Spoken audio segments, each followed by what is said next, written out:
Hii ni Goose Grass, mmea ambao umebeba sifa kubwa sana ya kutibu changamoto ya mawe kwenye figo. Na nafikiri umewahi kukutana na taarifa hizo na zikakushangaza. Leo Niza Asili tunataka kupatia ukweli ambao utakuweka huru na utakupatia mwanga mkubwa zaidi. Jambo la kufanya, share kwa watu wengine, like na comment ili tuweze kupata maoni yako. Nafikiri umewahi kuona mmea huu na umekuwa ukiukanyaga bila kujua kwamba una umuhimu mkubwa sana. Hii Goose Grass ina sifa kubwa sana ya kuongeza kiwango cha mkojo. Kwa wale watu ambao wanakuwa na changamoto ya kutopata haja ndogo, basi hii itamsaidia kupata haja ndogo haraka. Sasa kwa nini watu wengi wanasema inatibu mawe kwenye figo?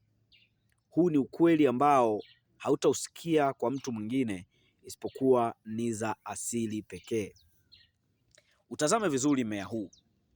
Hii ndio Goose Grass, mmea ambao umekuwa ukiukanyaga bila kujua umuhimu wake. Niza Asili tunataka tupatie ukweli huu. Ukweli ni kwamba Goose Grass ina uwezo wa kutibu mawe kwenye figo katika hatua za mwanzo. Namna gani unaweza ukaandaa? Ni kuchukua mmea wote, unang'oa mmea wote, kisha unauosha vizuri.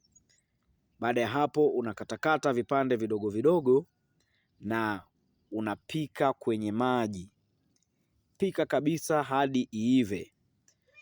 Tunashauri dozi sahihi ni wastani wa kikombe kimoja cha robo kilichokatwakatwa cha majani haya. Kwa hiyo unakatakata majani haya hadi yanajaza kikombe kimoja. Kisha baada ya hapo unaweka maji lita moja. Unapika jikoni ukiwa umefunika kwa wastani wa dakika 10 hadi 20. Ikishaiva ipua, kisha chuja, na utakuwa unakunywa kikombe kimoja asubuhi, kingine mchana na kingine jioni kwa siku 30. Utaona matokeo makubwa sana.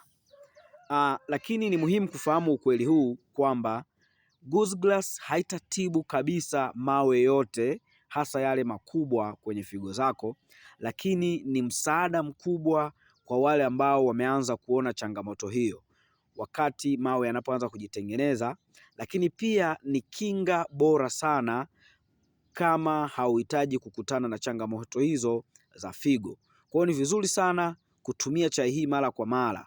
Mbali na figo, lakini inasifika sana kwa kusafisha damu, lakini pia ni dawa ya UTI kama ukichanganya na mmea mwingine ambao nitaeleza kwenye video zinazofuata. Asante sana kwa ushirikiano wako. Niza Asili, tiba asili ni maisha. Tuandikie kwenye comment uzoefu wako.